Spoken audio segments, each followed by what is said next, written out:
Hello! So, happy weekend, happy Saturday. Our word and thought for today. Ayan. Isang magandang umaga po sa lahat. God bless and more blessings. Our word and thought for today. Your children, or children's, marami. Your children's reflect who you are as a parent. English medyo malalim pero madaling unawain. No? Your children's reflect who you are as a parent. Ayan, in Tagalog, sa mga anak mo makikita kung sino ka bilang magulang. Naniniwala ba kayo doon? Silang salamin natin. Ayan. Kaya kung paano natin sila pinalaki, kung ano ang maging nila paglaki, yun tayo. Tayo yun.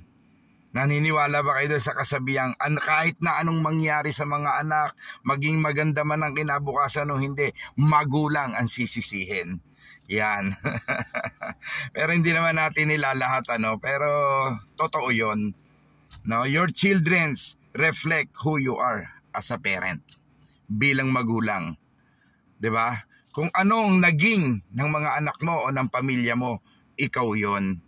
Kaya dapat palakihin natin sila sa salita ng Diyos, palakihin natin sila sa mabubuting asal, palakihin natin sila ng may galang at respeto, at palakihin natin sila higit sa lahat. Wala namang hindi may gusto nito. Higit sa lahat, palakihin natin sila ng may pinag-aralan.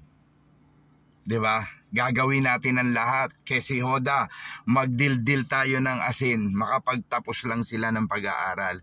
Pero higit sa lahat, magandang pag-uugali ang ating maituro at maitanim at maipabaon sa kanila hanggang sa kanilang paglaki, hanggang sa kanilang pagtanda, hanggang sa sila'y mga magulang na rin. Siguro karamihan naman tayo dito. May mga apo na sa mga nakikinig. Kagaya ko, halata ba?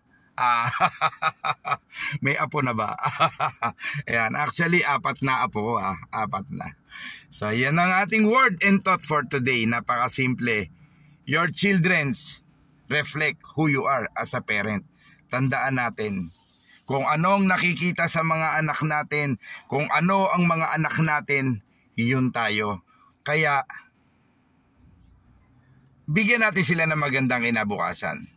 Bigyan natin sila ng magandang pag-uugali, turuan natin sila ng respeto, turuan natin sila kung ano ang utos ng Diyos para sa atin. Turuan natin silang mabuhay sa salita ng Diyos, turuan natin silang mabuhay ng maayos, ng naaayon sa gusto ng ating Panginoon. Ayan.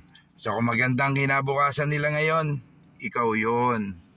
Kung may magalang sila, marespeto, ikaw yon. Hindi sila mabarkada, ikaw yon. So sa atin lahat ang palo nun. Wala silang ginagawang masama, hindi sila magnanakaw, hindi sila palaaway, hindi sila basagulero, ikaw yon. So your children's reflect who you are as a parent. Okay? God bless and more blessings. This is your certified turista, ang lalaking walang pahinga, always on the go, always on the move. See ya.